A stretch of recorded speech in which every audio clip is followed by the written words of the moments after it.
أشهد أن محمدا رسول الله.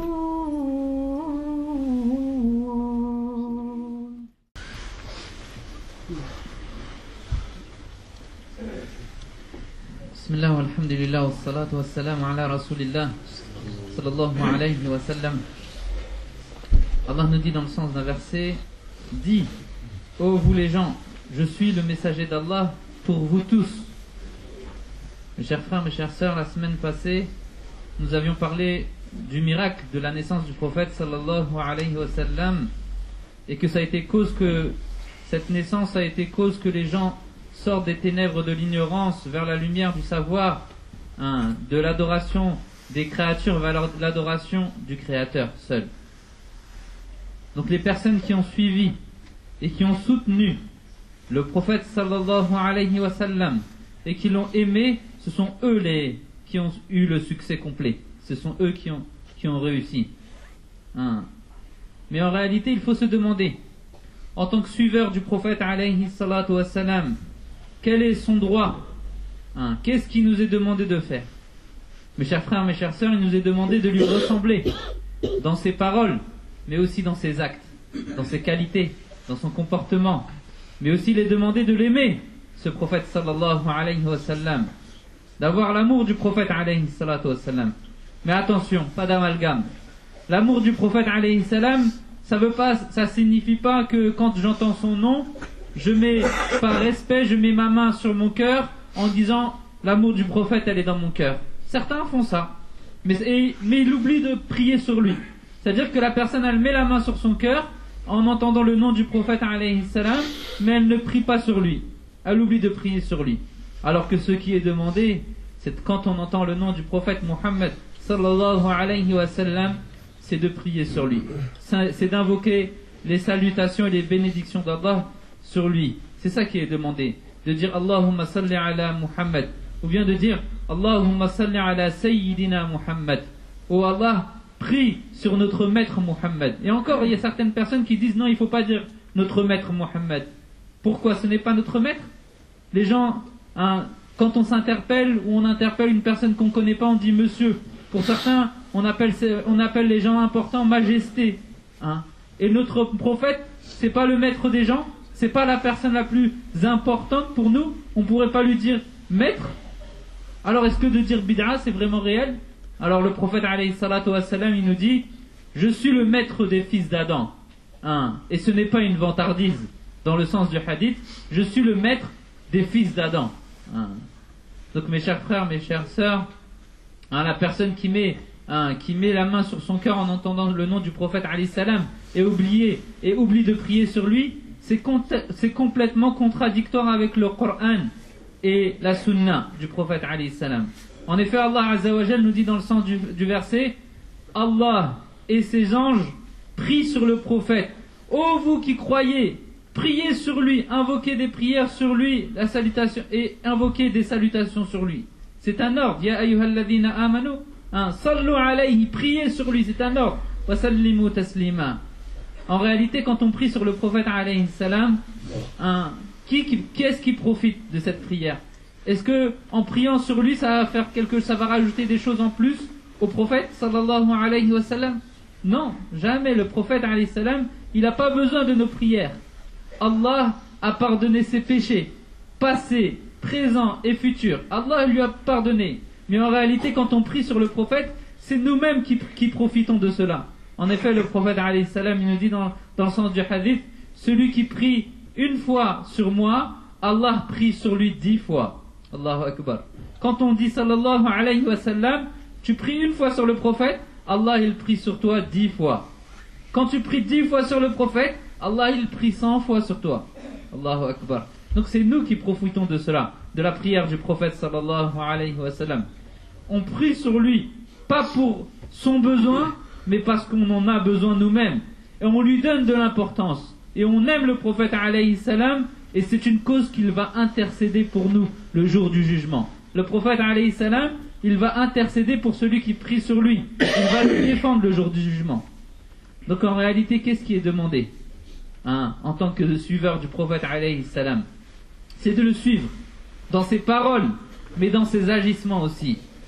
Et en réalité, il faut faire attention, même certaines personnes, ils vont se moquer de la tradition du prophète, de la sunna. Ils vont se dire que cette tradition, qui est une lumière muhammadi, une lumière qui nous vient, cette tradition que le prophète alayhi salam a ramenée, c'est des temps anciens, c'est des gens, celui qui la pratique, c'est quelqu'un d'arriéré. Il faut faire attention de ne pas se moquer comme cela et de dire ces choses, c'est des choses très graves. Alors qu'il nous est demandé de suivre la sunna, cette tradition du prophète alayhi salam, de l'appliquer dans sa vie. Mais aussi il faut faire attention. La sunna aujourd'hui, pour certaines personnes, c'est devenu une obligation. Et les obligations, ce sont devenues des traditions. On a mélangé, on a inversé les choses. Alors qu'en réalité, la sunna du prophète alayhi salam, c'est pas une obligation. Non, dans le sens du hadith, le prophète alayhi salam, il nous dit, quand je vous interdis une chose, éloignez-vous d'elle. Et quand je vous ordonne une chose, faites-en selon votre capacité, selon ce que vous pouvez faire. Faites-en selon votre capacité. Attention, il y a des degrés dans Sharia, il y a des obligations, il y a des choses détestables, il y a des choses à s'éloigner et il y a des choses interdites. Et les gens ne connaissent pas cela. Il n'y a que le savant qui maîtrise ces points-là. Donc il ne faut pas rendre la sunna obligatoire et les obligations sunna. Il ne faut pas mélanger. Le prophète alayhi salam il dit, quand je vous ordonne une chose, faites-en ce que vous en pouvez, dans le sens du hadith. Parce que sinon, quand on ne maîtrise pas ces choses-là, on va rendre difficile la religion pour soi et pour les autres. En effet, on avait dit déjà que interdire une chose, dire haram, tout le monde peut dire haram, c'est très facile. Mais donner une rukhsa, une permission, une facilité, ça c'est que le savant, masha'Allah, le faqih qui peut nous faciliter les choses selon un avis qui est conforme aux ordres d'Allah et à la sunna du prophète alayhi salam. Donc mes chers frères, mes chères sœurs, si les gens revenaient à la sunna, à cette tradition prophétique, et ils revenaient aussi aux gens de science, aux gens de savoir, à ce moment-là il n'y aurait pas de difficulté pour nous à pratiquer notre religion. Regardez, dans tous les domaines on a des spécialistes. Par exemple, un hôpital, on a des médecins. On ne peut pas s'improviser médecin. C'est pas en mettant une blouse, je vais aller mettre une blouse et je vais aller à l'hôpital, je vais dire je suis médecin.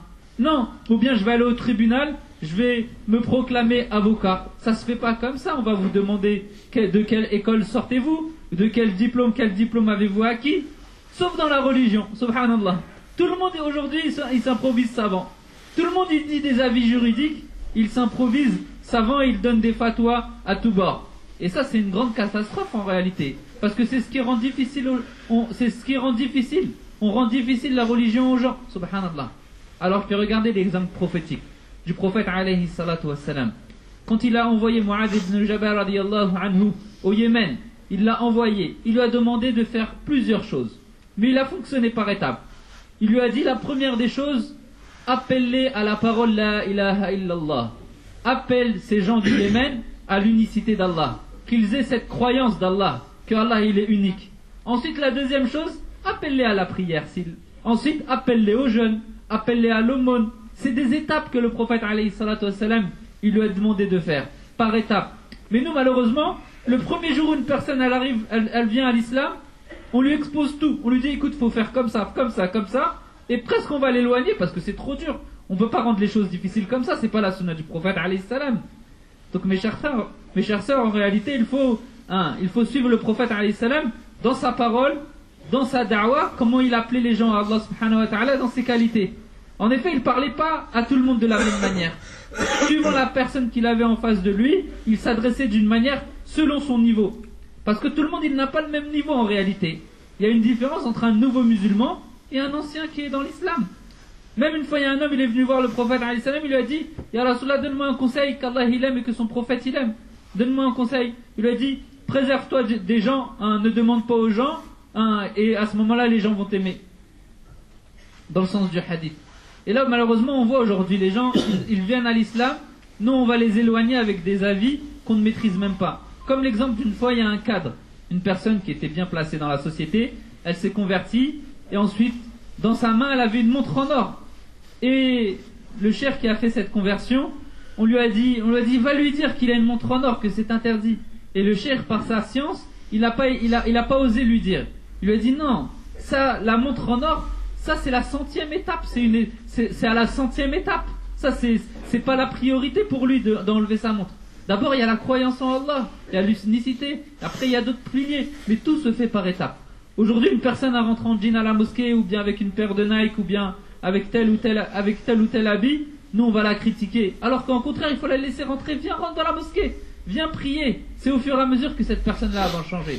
Donc mes chers frères, tout cela c'est la sunna du prophète alayhi salatu wassalam qu'on doit appliquer. La sunna, ce n'est pas uniquement de mettre la main sur son cœur quand on entend le prophète, le nom du prophète, mais c'est aussi de prier sur lui et de le suivre et de l'aimer, le suivre dans ses paroles, mais aussi dans ses actions et de sa façon de parler aux gens. Ça, c'est la lumière du prophète alayhi salatu wassalam. Wastaghfirullah.